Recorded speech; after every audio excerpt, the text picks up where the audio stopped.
Assalamualaikum warahmatullahi wabarakatuh. Apa kabarnya nih teman-teman? Semoga selalu sehat dan juga dilancarkan dalam semua aktivitasnya. Balik lagi nih teman-teman di channel kajian online. Hari ini kita kembali teman-teman mengawal sidang Sekjen PDIP Hasto Kristianto yang mulai masuk ke fase atau babak akhir. Di mana berbagai bukti-bukti kesaksian-kesaksian juga telah disampaikan di persidangan tersebut. Bahkan teman-teman kemarin Saiful Bahri mantan anggota PDIP X ini yang sudah dihukum ya terlebih dahulu mendahului Hasto buka-bukaan terkait ada perintah ibu, ada ini instruksi dari ketum untuk membiarkan atau ya mendorong ini Harun Masiku menjadi anggota DPR RI. Padahal yang seharusnya menjadi anggota DPR RI itu adalah Bu Rizky, tapi dengan siasat licik Hasto Kristianto dan izin atau restu ketua umum, ya Bu Rizky ini didepak, ditendang, dan yang naik ya Harun Masiku dengan suap ke Wahyu Setiawan. Hari ini teman-teman kita bakal mendengarkan kesaksian sempurna, kesaksian yang tanpa beban dari Saiful Bahri, karena ya posisinya Pak Saiful Bahri ini sudah dihukum, jadi ngomong apapun ya juga sudah bebas karena dirinya sudah mempertanggungjawabkan kesalahan-kesalahannya di mata hukum. Yang belum sekarang kan ini adalah Pak Hasto dan juga Bu Ketum PDIP. Nah teman-teman, apakah kesaksian ini akan cukup untuk membuat Hasto Kristianto teman-teman divonis langsung 10 tahun mungkin 20 tahun, kita nggak tahu, tergantung hakim mau beri vonis berapa tahun.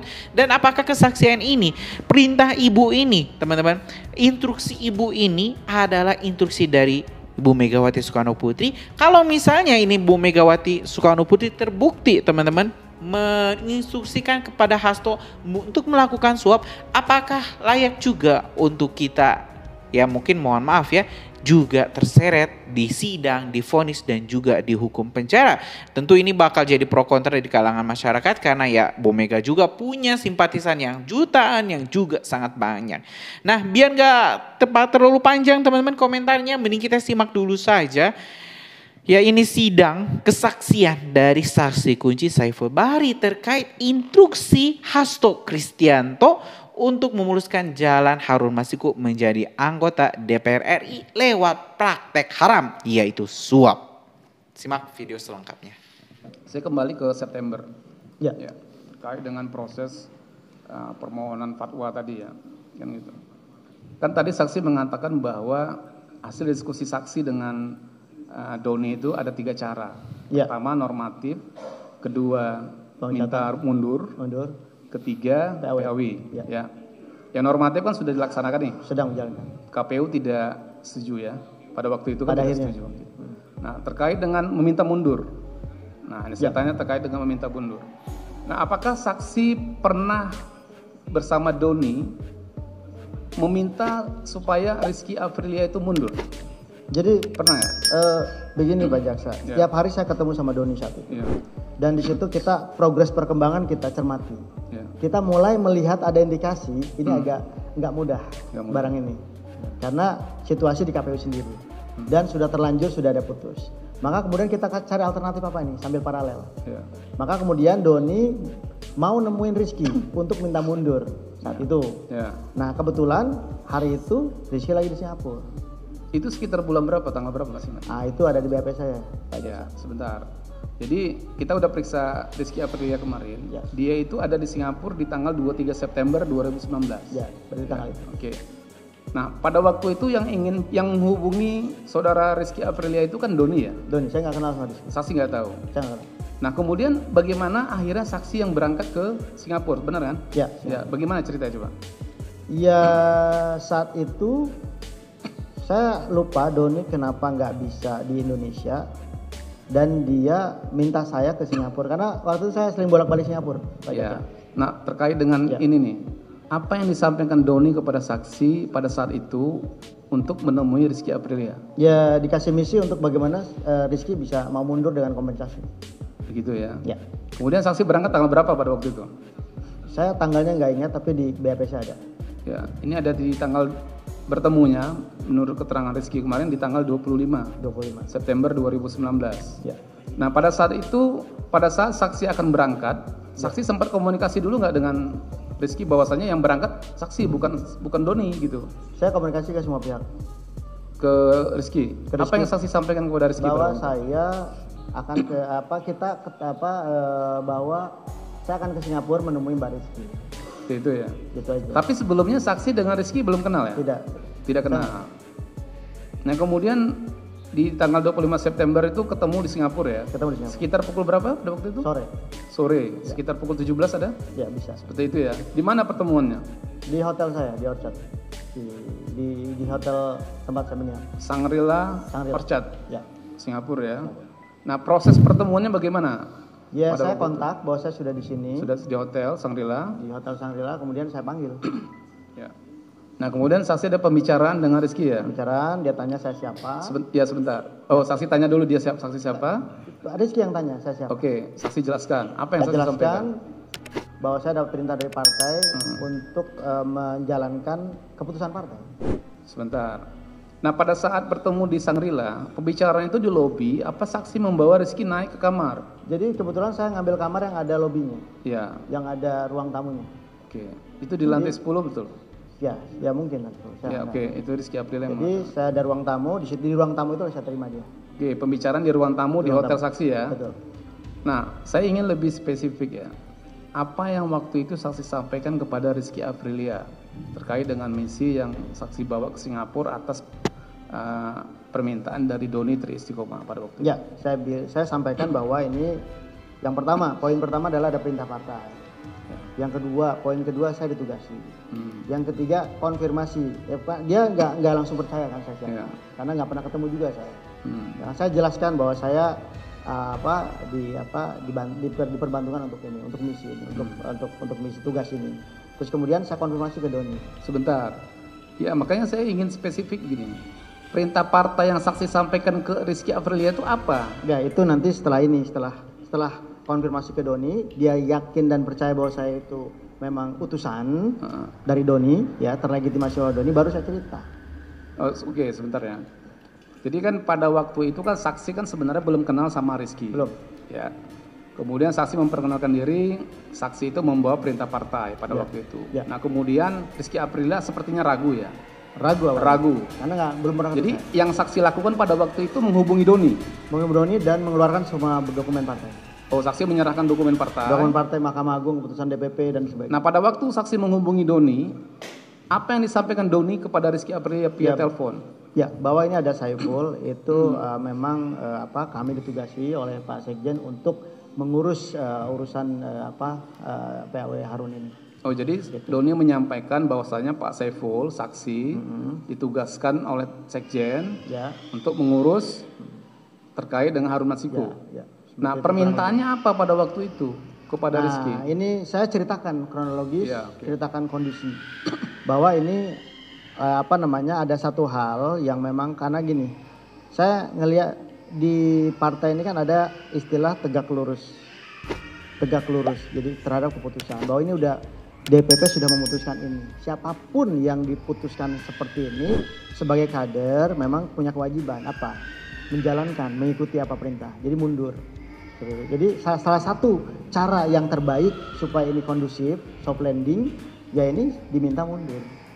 Oh, jadi saksi sudah menjelaskan panjang lebar, intinya saksi menyampaikan meminta supaya Rizky Aprilia mundur. Intinya itu, saya lobby secara baik-baik supaya dia punya kesadaran bahwa keputusan partai itu lebih tinggi daripada kepentingan dirinya. Ya. Begitu. Maka kemudian saya tuntut dia untuk melaksanakan moral dia sebagai kader. Sebagai kader ya, Pak. Nah, responnya Rizky gimana? Tadi kan saksi mengatakan ini kader udah berdarah-darah menangkan pemilu. Disitulah dia curhat, gitu, sampai nangis. Apa yang disampaikannya pada waktu itu? Intinya apa? Dia nggak mau. Dia nggak mau. Dia bilang oke lah kalau ini keputusan partai, satu saya minta. Ibu Mega langsung yang minta, yang perintah. Baru saya mau mundur. Itu pertemuan di Singapura ngomong gitu? Ya, begitu. Seperti itu ya. Kemudian kan berarti deadlock ya? Deadlock. Rizky-nya menolak. Usahanya ya emang deadlock. Menolak. Terus saksi kan pulang. Nah, saksi melapor kepada siapa hasil pertemuan dengan Rizky Aprilia? Ya, saya langsung ketemu Doni. Hah? Ketemu Doni. Ya. Lapor bahwasanya Rizky menolak. Iya. Ada lapor ke terdakwa? Saya dari awal keberangkatan juga lapor. Oh, dari awal sudah lapor ke Saya terdakwa. lapor, saya mau ke Singapura, Ya, terus kemudian ke Rizky, ke Doni, seperti ke itu. Harun ya. juga. Nah, pada waktu saksi melapor ke terdakwa untuk berangkat ke Singapura itu, respon terdakwa apa pada waktu itu? Saya lupa jawabannya, biasanya beliau kalau tidak jawab ya bilang oke. Oke, seperti itu ya. Tapi ada lapor ya? Saya selalu lapor Lapor ya? setiap langkah. Oke. Nah, kemudian terkait dengan tindak lanjut penolakan oleh Rizky Aprilia tadi, apakah kemudian saksi mengetahui ada surat dari DPP yang mengundang Rizky Aprilia untuk datang ke DPP dan ketemu dengan terdakwa? Tidak. Saksi nggak mendapat informasi lain itu? Ya, salah. Caleg ya. Itu di dapil mana sepengetahuan saksi? Saya pas dikenalkan di info saat itu bahwa dia caleg di Sumsel 1. Di dapil Sumsel 1 ya. Nah, oke. Sekarang pertanyaan saya kepada saksi. Siapa yang mengenalkan? Di mana perkenalannya dan dalam rangka apa perkenalan pada waktu itu? Yang memperkenalkan saya itu Doni, saudara Doni. Doni Tri Istiqomah. Ya. Nah, apa yang disampaikan Doni Tri Istiqomah sehingga saksi harus dikenalkan dengan Harun Masiku? Jadi saat itu Doni cerita kepada saya karena setiap hari saya bareng sama Doni. Doni cerita bahwa dia dapat perintah dari partai, sudah di pleno, sudah ada keputusan partainya untuk ada satu masalah di dapil Sumsel 1 di mana caleg terpilihnya meninggal dunia. Dan di situ partai memutuskan untuk keputusan partai itu untuk mengisi calon caleg terpilih di situ menjadi Harun Masiku. Sebentar saksi ya. Ya. Yang disampaikan Doni itu yang meninggal itu salah satu caleg Caleg atau caleg yang mendapatkan suara terbanyak pada waktu itu? caleg yang kebetulan suaranya terbanyak. Itu yang disampaikan Doni ya? Sama Doni. Jadi kita ngobrol dulu, Ngobrol ya? diskusi dulu. Ini apa ceritanya kan? Seperti apa? Dia dapat penugasan itu dan dia minta bantu dibantu support dan kemudian setelah itu ya sudah mana orangnya kan gitu. Pada saat itu saksi kan menceritakan mendapatkan tugas partai untuk apa tadi? Untuk apa tadi tugasnya? Yang Tugas Doni tadi yang disampaikan ke tugas saksi. Doni itu untuk dia cerita dulu. Ya. Pak Dasha. Ceritanya apa? Dia cerita bahwa dia dapat tugas dari partai. Ada satu case di dapil Sumsel 1 di mana caleg terpilih yang suaranya terbanyak itu meninggal dunia dan Atas nama kemudian atas nama Najrun Kemas. Oke. Dan suara terbanyak berikutnya itu Rizky Aprilia. Kemudian dia diminta bantu untuk menyusun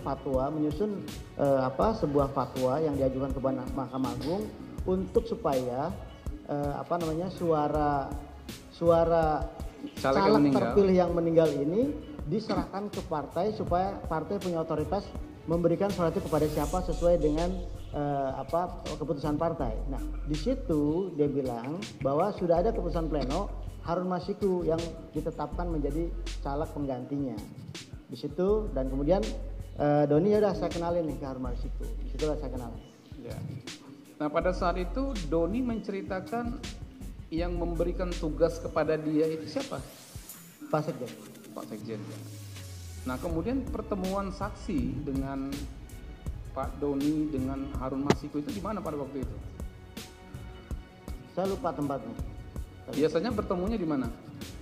Kita biasa di kafe. Ya, di kafe mana? Banyak ada di situ, yang paling dekat kan ada Megaria, terus dia ada di kafe yang di mall-mall seperti itu. Ya, ini kan ada di DP saksi nomor 27. Biasanya ketemu di Metropol Menteng atau di Mall Plaza Indonesia Grand Hyatt. Iya, betul. Seperti itu ya, sering ketemu di situ ya. Betul. Baik. Nah, kemudian saksi ya. Pada saat pertemuan bertiga tadi, ya kan saksi diminta. Ya. Permintaannya apa?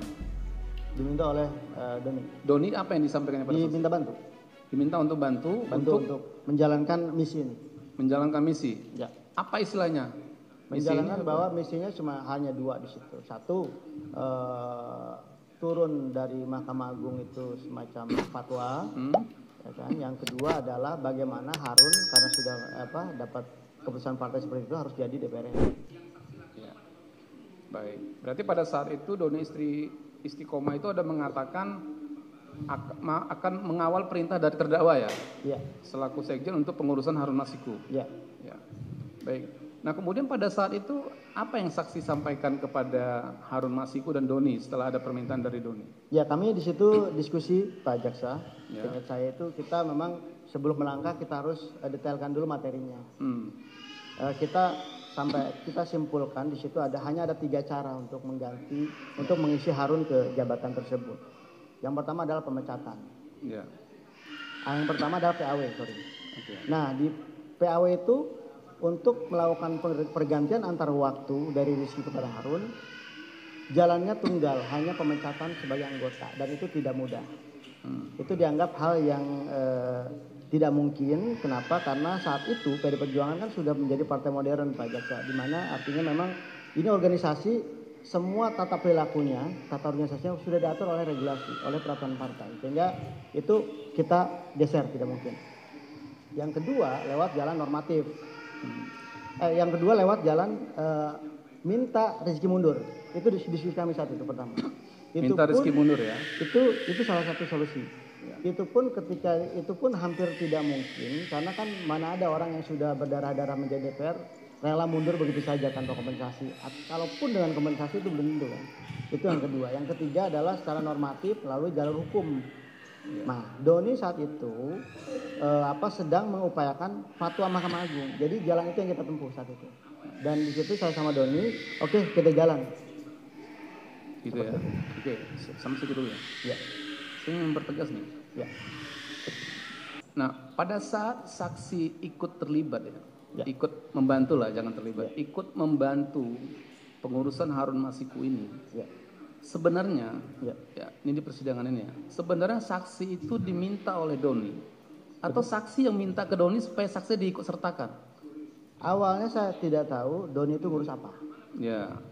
Saya tidak tahu Doni juga sudah kenal sama Harun, saya tidak tahu. Doni yang memproklamirkan diri bahwa dia ada agenda ini. Kemudian dia ajak saya. Baik.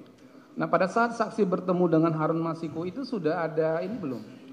Penetapan bahwasanya Harun Masiku sudah ditetapkan caleg nomor berapa gitu? Oh itu sudah selesai pileg Pak Jaksa. Sudah selesai. Ya. Itu sekitar bulan berapa saksi ingat?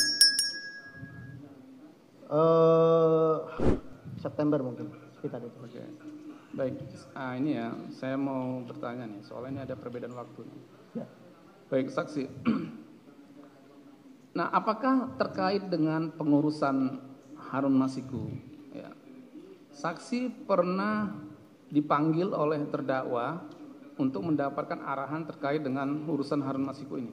Ya. Itu kapan? Izin Pak Jaksa, kalau waktu saya tidak ingat. Cuman seingat saya hari itu saya dibawa sama Doni ke kantor aspirasi. Di situ saya ketemu Pak Sekjen untuk ditegaskan bahwa memang ada perintah partai untuk urusan Harun Masiku dan saya diminta untuk mengawal kasus ini. Saya diminta bantu. Ini ada di BAP saksi nomor 42 ya. Ya.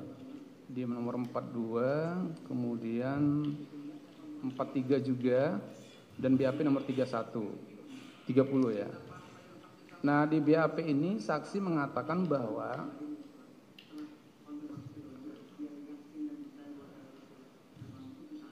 baik. Nah di BAP ini saksi mengatakan saksi dipanggil atau dibawa oleh Doni pada waktu itu. Seingat saya karena Pak Sekjen juga tidak tahu saya dilibatkan.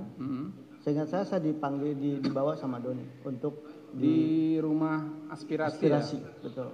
Di Jalan Sultan Sahrir nomor 12A Jakarta Pusat, benar ya? Betul. Nah di BAP saksi nomor 42 ini saksi mengatakan di pertengahan tahun 2019. Ya mungkin. Nah makanya saya mau bertanya dulu nih. Duluan dipanggil oleh terdakwa atau duluan saksi bertemu Doni? Mana duluan? Doni dulu. Doni dulu. Nah berarti ini masih di pertengahan tahun 2019. Ya. Seperti itu ya? Betul. Nah kemudian pada saat itu apa arahan dari terdakwa kepada saksi dan Doni istri Istiqomah? Bahwa satu saya sudah jelaskan juga di BAP bahwa ini ada keputusan partai tolong dikawal. Kawal seperti itu ya? Ya. Nah saksi ada bertanya pada waktu itu kenapa harus Harun Masiku gitu? Ada? Dulu sebagai kader kita hanya menjalankan tugas ya. Baik. Nah kemudian saksi ya, terkait dengan kronologis ya, kronologis upaya untuk pengurusan Harun Masiku kan seperti itu ya. Ya. Jadi kan saksi sudah menjelaskan panjang lebar nih. Jadi awal mula atau persoalan yang diproses, yang diupayakan oleh DPP pada waktu itu yang saksi mendapatkan perintah oleh terdakwa pertengahan bulan Juni tadi, ya, itu apa saja yang sudah dilakukan oleh DPP yang saksi ketahui? Yang saya tahu DPP melakukan kegiatan surat menyurat dan korespondensi semacam itu kepada Mahkamah Agung ya, untuk permintaan fatwa. Setelah turun dari Mahkamah Agung fatwa, baru DPP berkirim surat kembali kepada KPU dengan melampirkan fatwa tersebut, di mana memang harapannya KPU menjalankan apa yang difatwakan oleh Mahkamah Agung. Baik, saksi ya. Ini saya pelan-pelan nih, karena ada beberapa kegiatan yang dilakukan partai yang harus saya tanyakan secara sistematis gitu ya.